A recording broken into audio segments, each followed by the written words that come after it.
كاذب، ممنوع الوقوف. الثاني ايش كاتب؟ زيهم.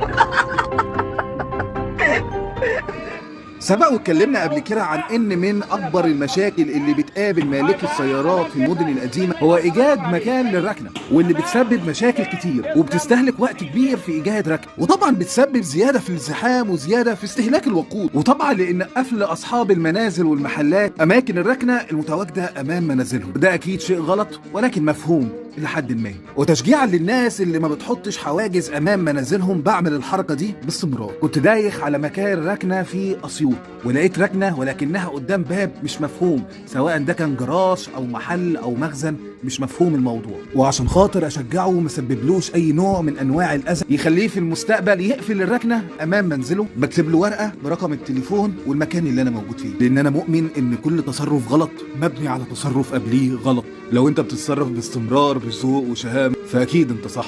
كمل شربة على جروبات العربيات، ربنا يستر طريقكم. سلام.